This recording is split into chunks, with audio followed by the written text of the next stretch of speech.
Summer ahead of our match of the week, G2 Esports versus Rogue. Just before we dive into it, we need to announce the key player of the game. It is Hylissang with around 70% of the votes. I mean, pretty crazy dominant performance overall. Fnatic, they just hit flash and go forward every single opportunity. I love how Hylissang's like, okay, if we got to start a fight, I guess I'll do it on Braum with my Q. Okay, yeah, that's kind of great. He was a fantastic performance yesterday too, and today that Fnatic bot lane is for sure popping off. They absolutely are. Now let's turn our attention to G2 versus Rogue. Coming into the week, Various and I had a hypothesis that G2 was back. They're here to win it all. And what inspired that thought was Mickey and his influential plays. We had a couple of replays to explore. Yes, so let's start off with what I just saw from the games, because at the very beginning of the split, I was like, hey, Mickey seems like he's roaming a lot more. And in this clip, this is in their first game against Mad Lions, you can see that level 3, he's already looking to make a repeat gank happen onto Humanoid in the mid lane, who lost his flash after an early gank from Jankos, and it felt like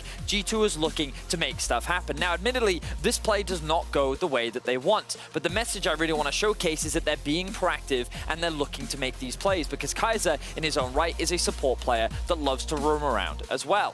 And of course, during the spring split, Mickey and Reckless held hands a lot. They spent a lot of time together. So opening game, opening signals that Mickey's willing to roam and maybe help Jankos out, who also was struggling a little. Exactly that, and we can see that again in this clip here. So what he's going to do is he's going to push in this wave, look for an early reset, while Reckless actually continues to stay in the bot side of the map. He's then immediately going to make his way back out onto the map, and look what he does. He groups up with Jankos immediately, pairs up with him with his passive on the rel, and he uses this control and priority to set up vision and protect his team as they look to get themselves the Drake. So this was in their first weekend of the LEC, and I'm like, wow, Mickey is roaming a lot more. He's working with Jankos. Jankos seems to be having these great early games. Perhaps we're seeing a return to form of G2, and their dominance is surely going to come shortly after. So the impact that Mickey had, and we demonstrate, is undeniable. Various then turned to me and said, okay, let's highlight the statistical differences between spring and summer for Mickey. So we did that.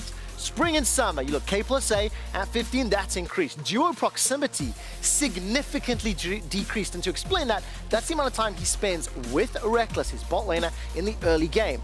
Jungle proximity significantly increased. So all of these signs start pointing to positive. And of course, when every single category is trending upwards, the style is dominating. He's helping Jankos look better, and we start thinking maybe they're coming back. And yeah, the story ends there, right? Immediately, we're sitting there thinking like, hey, maybe what we should do is look at a comparison between when they were at their peak. 2019 G2, the G2 that won MSI, the one that made it all the way to the World Finals. Surely the stats are going to back that up. Nope. And then they don't. They really don't. You can see back in 2019, G2 were dominating in every early game category, but right now, they're kind of average. Yep. Spring and summer stats, they pale in comparison to the 2019 version. The question I think is, and the truth is, that we can't say G2 are back yet, but I can say that in my mind, how I hypothesize this, G2 is currently weaker than they were in 2019. Their opponents are currently stronger than what they faced in 2019.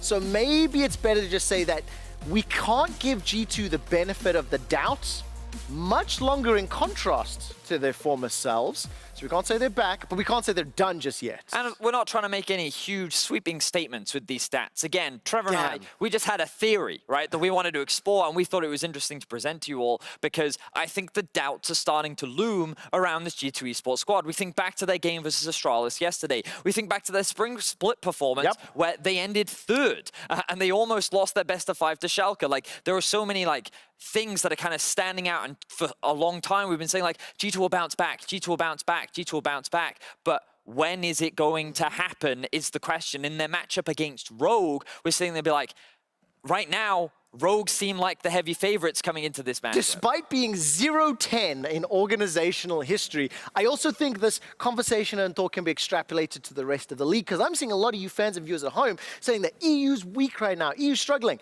Alyoya, in an interview just 3 hours ago, is like, no, actually, EU's stronger than it's been. So a lot of questions to be answered, a lot of thoughts to explore, and after the break, Rogue will try to pick up their first ever regular season win against G2 in our match of the week. Do not close that browser. The LEC will return in just a few minutes.